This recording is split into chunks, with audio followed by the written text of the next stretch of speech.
All right, hello YouTube, and welcome to episode 4 of the Robbie Basel Show. I'm your host, Robbie Basel, here from a different setup than you saw last time out. But today, we have some interesting topics, including the Champions League, who's making the Champions League final, who's going to Istanbul, plus the NBA playoffs, and where do we stand with the conference finals at hand, plus the PGA Championship. Where are we at, and what can we watch out for this weekend? All that and more, but we begin with a big transfer possibility with Arsenal. Recent reports from Fabrizio Romano have reported two things from Arsenal. One is a transfer out, and a sad one as well. Granit Xhaka has been rumored to move to Bayern Leverkusen. The central midfielder has been at Arsenal for a good amount of time now. He was rumored to leave years ago now, but the captain, unfortunately, is set to leave Arsenal at the end of the season to Bayer Leverkusen. Sucks that he's not going to see any Champions League football for Arsenal, but right now, I think this is an interesting move. I think it's a move that was going to be inevitable because of a possible another transfer that we're going to talk about in a second with Arsenal. But right now, I think this is a move you have to make because you have so much talent possibly coming in and some talent that you want to play in the Champions League next year. And I don't know if Granit Xhaka is the piece that's going to get you over the top and perform in the Champions League. So right now, I think a 15 million offer move to Bayer Leverkusen is inevitable. Could you have gotten more? I don't know. I mean, right now, some say Arsenal can get around 20, 25 million, but right now Arsenal are set on another piece that can really help the squad. And that is West Ham midfielder Declan Rice. Declan Rice has been rumored to be in Arsenal's rumored to have interest in Declan Rice. I think this is going to be a phenomenal pickup to add to the midfield. I mean, you want to have that midfield trio, set up that guy in the middle. You was Shaka. Now you could possibly have Declan Rice. That is a huge addition possibly to Arsenal because you know they're not going to change that front three with Saka, Martinelli, and Gabriel Jesus. Midfield, you possibly could lose Reece Nelson. I think that is another inevitable transfer. You could add Declan Rice, and you have other pieces in that midfield that could really set them out among other teams. And then you have that defense, which I am still not a fan of. I've mentioned this multiple times here that Arsenal need a fullback and a center back to replace Rob Holding and to replace probably Tomiyasu because I don't think he's really done it for me. Or really Arsenal in general. Like he's currently out with an injury. But just getting that depth that you need for Arsenal, I think is what is this, it's just the goal that they should have in the offseason. Get depth of defense, add to the midfield with Declan Rice. I think that is the two big goals that they should have. One of them is already going to be possibly be accomplished because they are ready to get an offer for Declan Rice. But losing Shaka, getting Declan Rice, I think is the big thing currently for Arsenal. I think it's the right move. I mean, Declan Rice, as I've mentioned, would be a big addition to the midfield. I mean, you want to look statistically at Declan Rice's career so far. It's loading it up. Sorry about that. Declan Rice has not scored that many goals. I mean, this season he scored 3 goals, 2 assists in 35 matches. He's not your goal scorer. He's the guy that's going to be probably your holding central midfielder who's going to start play from probably right. He's going to just get play in front of the center backs, and he's just going to be that guy that starts the play up for Arsenal. And it's something that they kind of needed. I mean, with losing a guy like Granit Xhaka. I mean, you're going to have Partey in that midfield, probably going to have some other pieces that I'm forgetting about. But the depth, I mean, you have Trossard at forward. I mean, Eddie Nketiah as well, who had a great start to the season, hasn't been playing as much. But Arsenal, I think, are in a not bad position to compete for the title next year because I still think they're really a main piece or two away from really competing. It's going to start with the defense. Another big thing from Arsenal was that they re-signed Aaron Ramsdale yesterday. Big move. He should be the England #1 goalkeeper in the future. I mean, it was Jordan Pickford. I don't think he's that guy. Aaron Ramsdale has proven he can compete at a very good level for Arsenal. He can compete at a very good level for England at times. I mean, he's played actually in higher European competitions recently than Pickford. I mean, Pickford's playing for Everton, and they're terrible. Ramsdale's been solid for Arsenal. So I think Ramsdale in the future for Arsenal will be the future goalkeeper for times to come for the Gunners and possibly times further down the road for the Three Lions of England. But now we move to another big topic. We'll stay with soccer or football, whatever you want to call it. By the way, comment down below if you want me to have that debate with someone, whether it be football or soccer. That's a fun one. I do have people for that. But we go to the Champions League and we start with the matchup at the Etihad, as it was a game to watch for this week. And I was totally right. Man City and Real Madrid. I'll probably show up the stats on the screen for you guys. Real Madrid got ran off the field. Some won't disagree with that. But Real Madrid got ran off the field. How the heck is this possible? Wow. You want to talk disappointing? Let's look at the numbers. Outshot it on target, outpossessed, outpassed, and they had less pass accuracy than Man City. And they had less corners, other stats really, and they had to have been out XG'd. Wow. No words can really describe the talent of Manchester City. I mean, they scored some solid goals. Kevin De Bruyne didn't score. Haaland didn't score either. But De Bruyne had a very big impact in the match. And right now, Man City is possibly on pace for a treble. And it's very scary as an Arsenal fan that Man City could possibly be the best team in Europe, and we're behind them. It sucks. A lot of my teams are like that, actually. But right now, Man City are going to be the team to be in that Champions League final in Istanbul. They're one of the teams that punched their ticket. But to Real Madrid, I don't know how this happens. I mean, you're keeping Ancelotti, and that's good. But what other pieces are you going to get?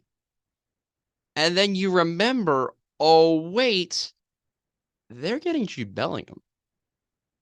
Don't forget about that.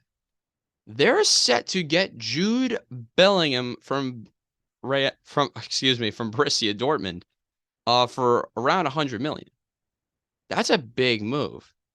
Even for Real Madrid. He's going to play that central midfielder role, probably where Toni Kroos is.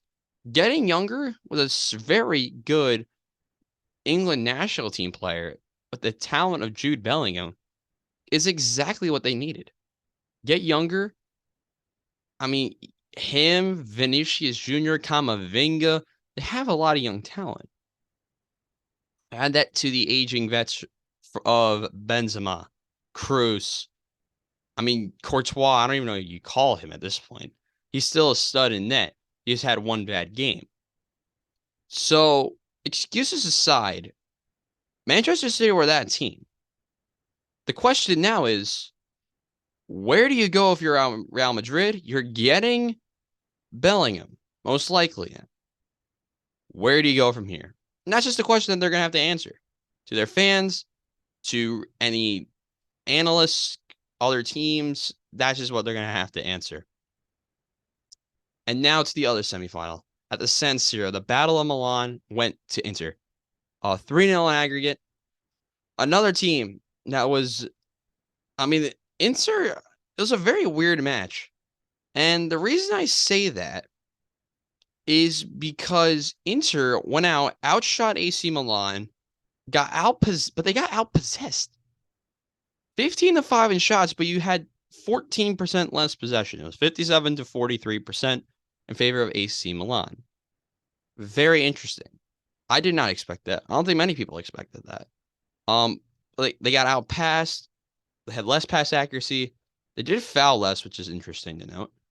But I mean, and they had more corners. They did have one offsides to nil on AC. So Inter Milan was totally the better team. And the goal was scored on Tuesday by Lautaro Martinez. Very good result for Inter. It's just the result that they needed. Park the bus, get like one goal, move on. That's simple. And they got the job.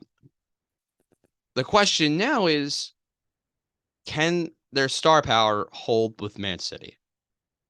And I don't know. Especially with them playing possibly a 3-5-2 according to the thing I'm using. It's very interesting. I mean, they have some I think it's really like a 5-3-2. I mean, you have Dumfries. I think he's one of your better defenders or midfielders. He can really play both spots. Bastoni's on this team. Mkhitaryan, the experienced midfielder who used to play for Arsenal. Onana and net. They didn't have Lukaku, which was weird, but probably resting him for the league.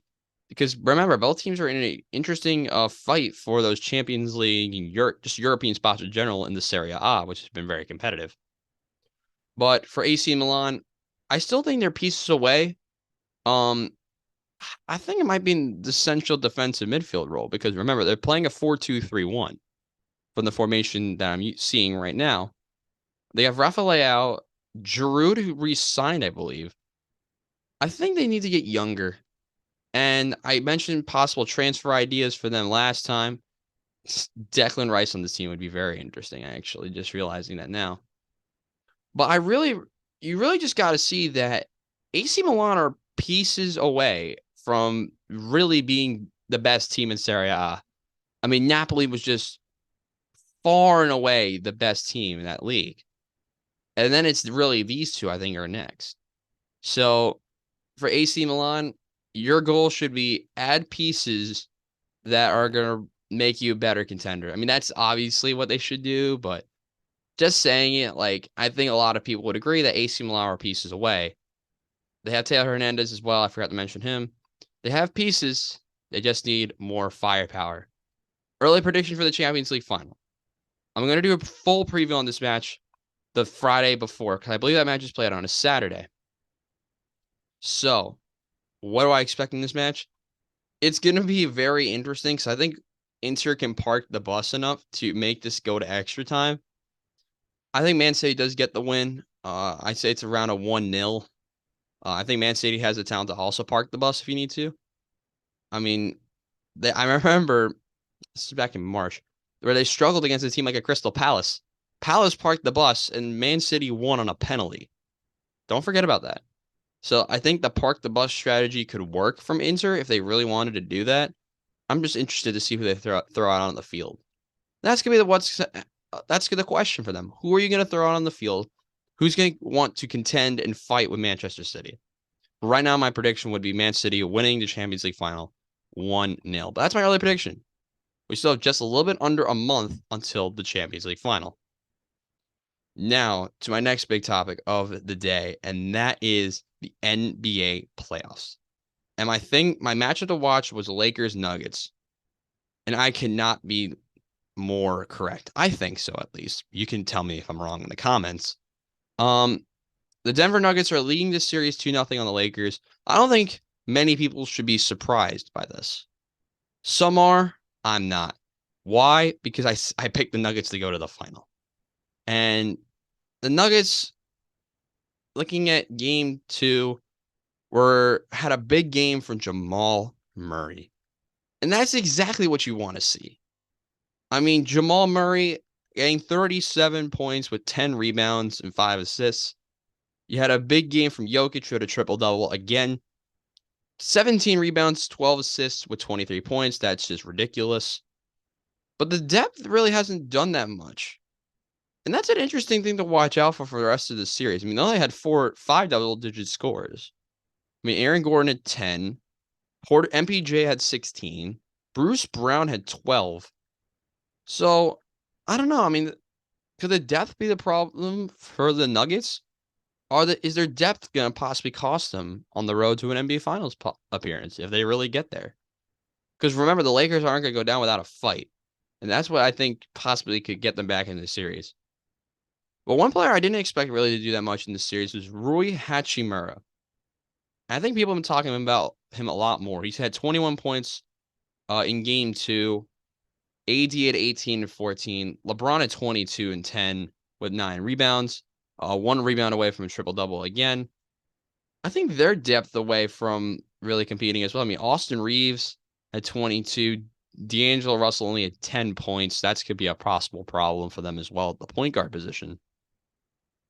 But right now for the Lakers, As the 7th seed getting to a conference final, that's very respectable. But you should not be complacent because, well, one, no one expected you to get here. You went out and beat Memphis, which I predicted. What I didn't expect was for them to go out and beat Golden State because I thought Curry was just going to walk through that series. And a lot of guys on Into the Stands, I think, can attest to that as well. But the Nuggets getting the job done to the first 2 games before they head back to LA is very interesting to me. Do I think the Lakers are going to grab a game in LA? I do. Which one? Not sure. But I do see it's very possible that this is a 4-game series sweep to the Nuggets, which is unfortunate because the Lakers had a good run. I mean, they had a better run than the Knicks. Am I right, guys? But yeah, I'm sorry, Knicks fans. I want to talk more about them, but that'll be for another episode because the team that they lost to is in a very interesting spot in their series with the Boston Celtics. In game 2 I believe, is tonight, and it is. But the Miami Heat and the Boston Celtics. Let's look over this series so far. We had game 1, which I thought was going to be a walkover for Boston. Boy, can I not be more wrong. Boston went out and lost to Miami. I mean, I think Miami is one of those scrappy teams where they can just do whatever the heck they want. They had 6 double-digit scores. You had Jimmy Butler just doing his thing. He's just that guy. He had 35. Bam Adebayo, 20. And then you had 4 separate players get 15 points. I've never seen 4 guys get the same scoreline before in my life. You Gabe Vincent, Max Strus, Caleb Martin, and Kyle Lowry all getting 15, contributing to a Miami Heat win. Now, granted, Jason Tatum had 30. Jaylen Brown at 22. Malcolm Brogdon at 19. He had a solid game as well. But for the Celtics, you cannot be, once again, can't be complacent. I think Boston wins the game tonight. But, I mean, I think a lot of people are going to be jumping on that Miami hype train. I think they're going to come back down to earth, just like how they started with the Knicks, and go out and lose game 2, head to Miami at a 1-1 series, which I think is very important for Miami because they've dominated at home the entire playoffs. I don't know. I think they may have lost 1 game or less at home in the entire playoffs. So Miami is in a position to succeed because they are very good at home. The Celtics are concerned because they need this win. This is a possible must-win game in game 2 for how good Miami is at home. And it's unfortunate to see. But right now, Miami's in the position to succeed. I think Boston has the talent to combat what Miami has done. I think they're going to possibly succeed in this road series. Because I do see where it's a 2-2, 3-1 to someone going back to TD Garden. I mean, that's the really only possibility that it has to go back to TD Garden. But there's a very big possibility that the Celtics go 3-1 up going back to TD Garden and win this in 5. I mean, I predicted them to go to the finals. Jason Tatum's that guy. I mean, Chris from Into the Stands predicted him to be the MVP all the way back in October. And he's showed that he's been that guy all season. Can he get it done? That's the question for tonight. So, moving on, we have the NHL playoffs. And I had a prediction for Monday. My Monday game to watch was Kraken Stars Game 7. And it was a good game. I'll give him that. Oliver Bjorkstrand scored the goal for the Kraken. And Roop Hintz and Wyatt Johnston scored for Dallas. Let me know if I said any of those names wrong. I don't think I said Bjorkstrand's names wrong. But Roop Hintz, I might have said your name wrong. I apologize. But right now, Dallas advancing to the conference finals. I mean, before I talk about Dallas, let's talk about Seattle. No one expected them to be here. Everyone expected them to go out and lose their first round series to Colorado. Looking back at that series, let's go all the way back to the Avalanche series. They actually won that game 7. Same scoreline, 2-1. They went out and beat the better team in Colorado. Granted, Colorado plagued with injuries. lost some pieces, and had players leave mid-series. I won't mention the name for the situation, but Seattle got the job done. Seattle now goes into a game 7 where you go out and win game 6, which I believe was different from the last series. Yeah, it was. Seattle went out and lost game 6 to Colorado and then won game 7. This time, they go out and win game 6, 6-3, and then go out and lose in Dallas, which is unfortunate. But Seattle had a good run. Remember, it's only their second season in existence, being that expansion team.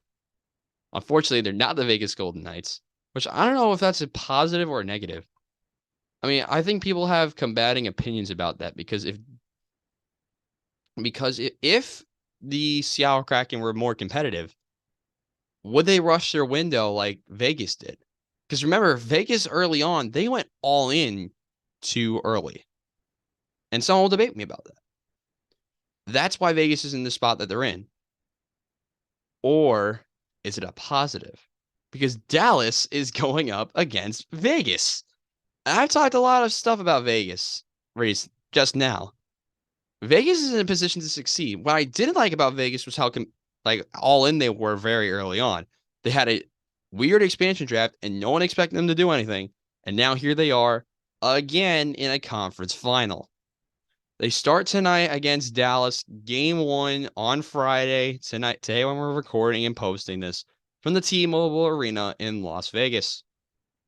You know, it's a very fun series. I mean, Vegas, they went out and beat Edmonton, so both of my Cup final teams I had were wrong because I said Rangers Edmonton in the Cup final.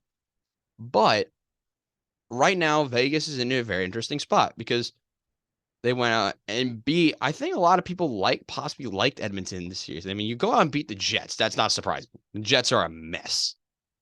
But then you go out and beat Edmonton, led by McDavid, Draisaitl, and the News, Ryan Nugent-Hopkins. You go now into a series with Dallas, who just beat Seattle. I don't know which team you'd rather face. Would you rather face the Red Hot Kraken, who went out and beat Colorado, or the team that beat the Kraken in Dallas? That's a very interesting question that people may have to answer. But the Dallas Stars and the Golden Knights start their series tonight. Who do I have winning that matchup? Interesting question. The series, I don't know. I'm going with Vegas winning game 1 at home. You can't go wrong picking the home team in a playoff matchup. Vegas wins. It'll be very close, very physical, very fun game to watch. Score prediction, I'll say 3-1 Vegas. But now it's the other matchup. We have Florida and Carolina. Goals were scored for the Panthers. They won 3-2 in 4 overtimes, which is absolutely ridiculous. Matthew Tkachuk, the former Calgary Flame, Carter Verhaeghe scored, and Alexander Barkov for the Panthers. The Hurricanes got goals from Seth Jarvis and Stefan Noesen. Let me know if I said that wrong. Good start for Florida. How the heck are they here?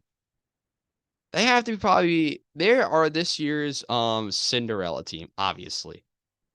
They are, some may say they're like the Fairleigh Dickinsons or the FAUs from college basketball this year. But really, Florida deserves to be here. Granted, Pittsburgh shot themselves in the foot, lost to Columbus and Chicago, so Florida can be here. But Florida has made the most of their opportunity. And it's guys like Matthew Tkachuk that get you here. Remember, Matthew Tkachuk was traded from Calgary to Florida for Jonathan Huberdeau and company. And remember, Calgary missed the playoffs, so we don't even need to talk about them, how big of a mess they are, because they overhauled their core and messed it up because unfortunately Johnny Hockey's stuck in Columbus. But for Florida, what a start for them. You go out to Carolina, and winning Carolina is a very hot start for them. And it just goes to show that Bobrovsky may finally have a chance to live up to his contract. Because remember, years ago he signed that 7-year, $70 million contract, $10 million per year AAV wise. So will he live up to that contract? I don't know, but he certainly looked like it yesterday. Saved. Ready for this one?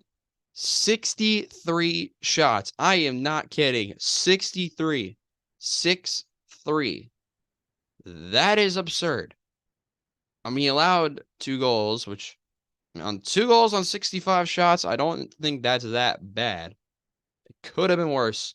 And that's what you can say about that. For the Hurricanes, Freddie Anderson, 3 goals, saving 57. Respectable as well. But it's a concern because Carolina, the better team on paper, the faster team, you went out and beat New Jersey, who I thought would run over Carolina and make it here and possibly make the Cup final and possibly even win the Cup for how good that New Jersey team is. But unfortunately they were short. Now Carolina is here, and Carolina is down a game to none. But they beat Toronto, I think they let go of their GM today. I think they lost Dubas. I can look at that in a second, but right now for Florida, you cannot be complacent. Just like every other series, you cannot be complacent. You need to go out and fight again in game 2 tomorrow. That'll be a fun one to watch out for. Do I think Carolina gets it done? I do. I think the series goes 1-1 to go head down to Florida, the Sunshine State, and it'll be a fun one. But who do I have winning this series? I want to pick Florida. I'm going to pick Florida. Why not? Florida makes it to the Cup final, and they're going to go out and lose. Who I have winning the Cup? Could this be Dallas's time? I think I'm going to go with Vegas possibly winning the Cup. That's my only prediction right now. We'll do a Stanley Cup final preview in a couple of weeks, whenever the final is set.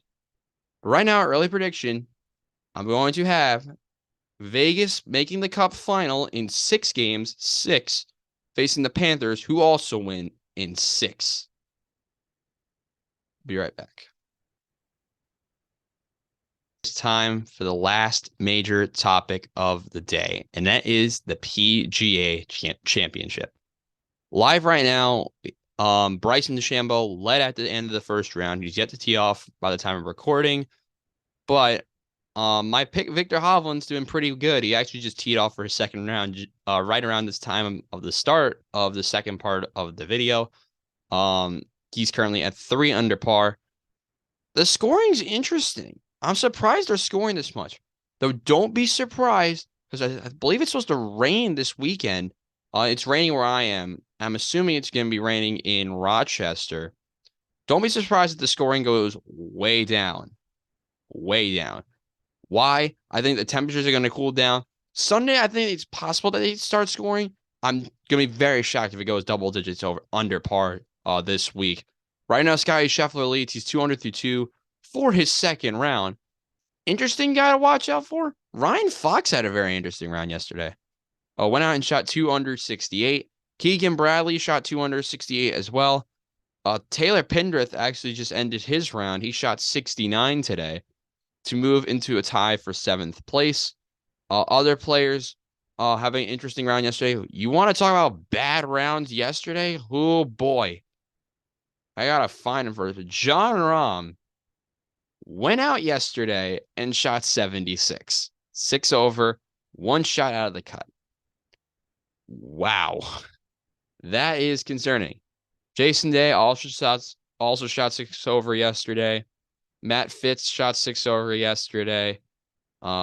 Ricky Fowler is going to miss the cut. He shot 73-73. This, by the way, is just the cut that is as of right now. I think the scoring could possibly get Ricky into the cut. I don't think so. Right now, Billy Horschel, big name to miss the cut. He shot 75 today. He's currently at +6 after shooting 71 yesterday.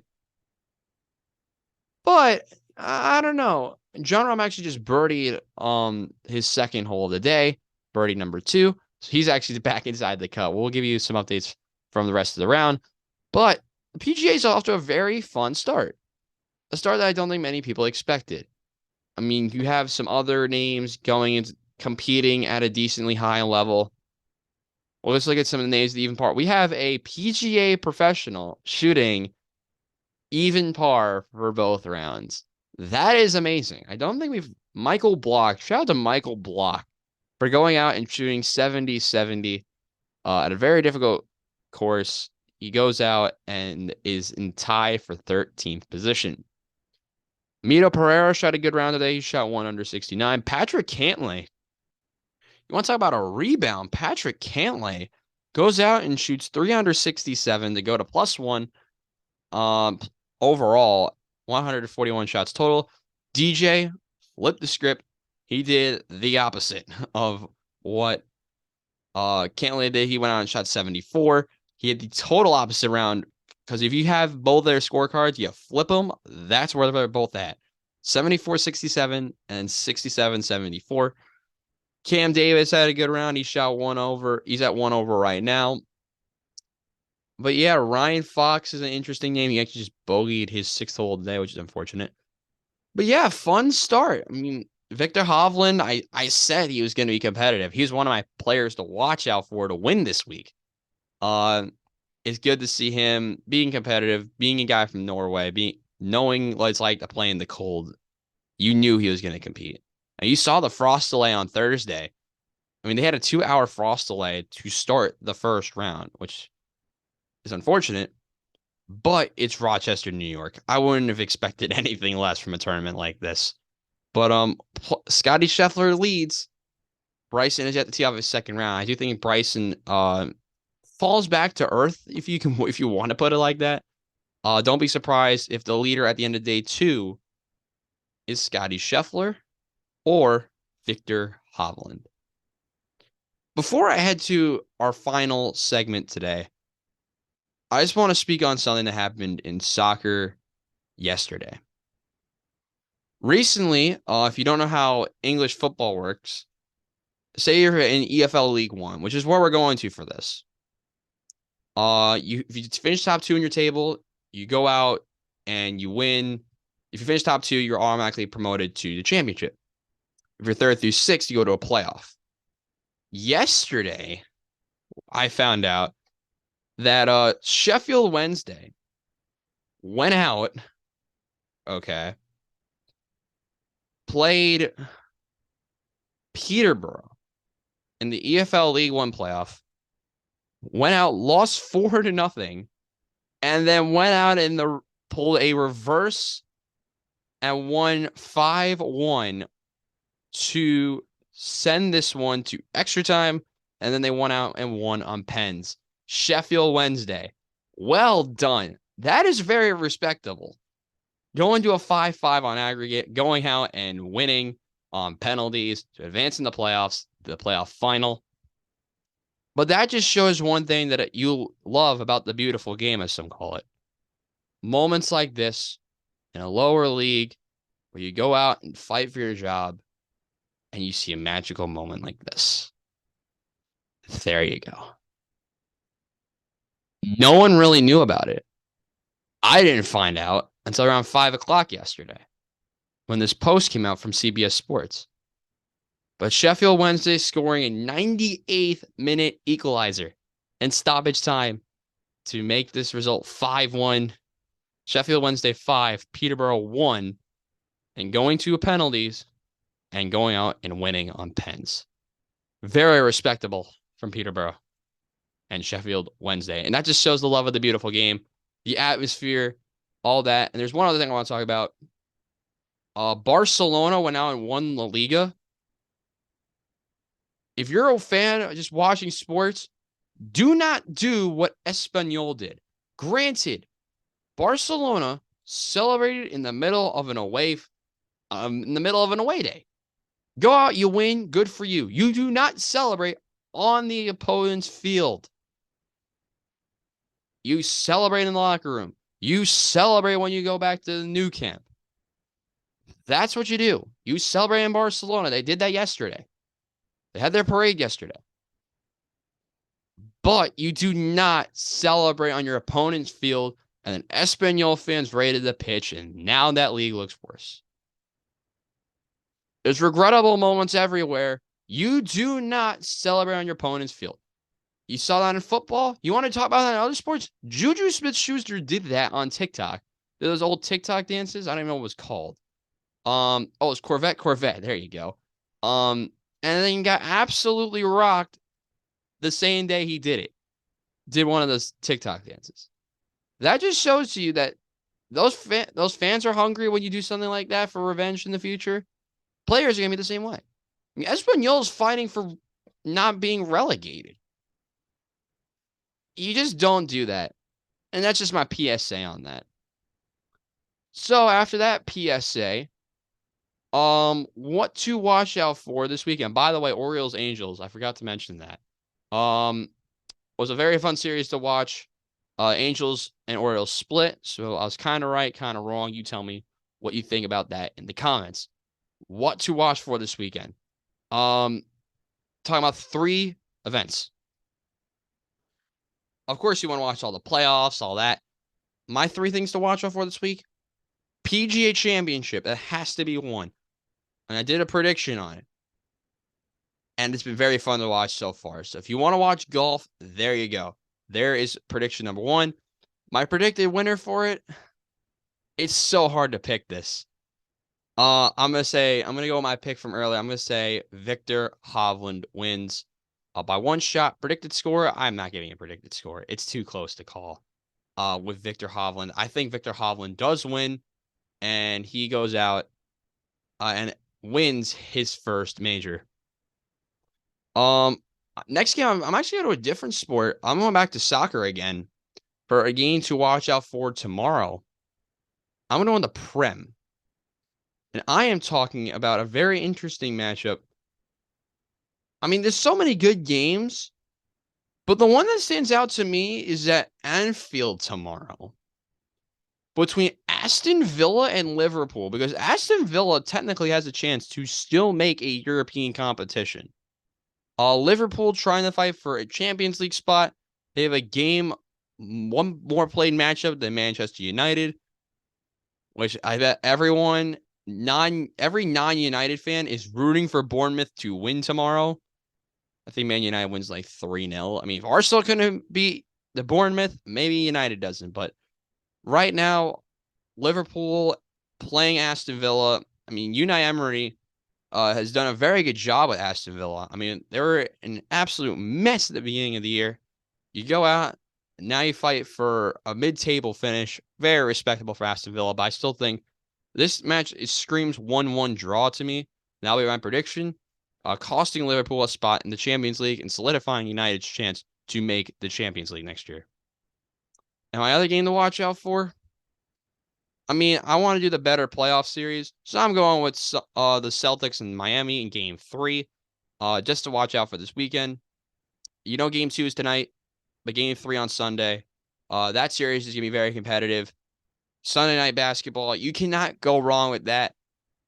But that's all the time we have for this weekend. A fun episode, of course. We'll see you guys on Monday. By the way, there will be an update on the Robbie Basel Show Instagram. There's a very big possibility that we're changing upload dates, or I'm filming them a day before. I'm doing a little bit of work now, so that might be a little bit different. But Fridays, that's not changing. Earlier in the week, possibly changing. I'll let you guys know about all that and more. But for now, I'm Robbie Basel signing off. We'll see you guys next time.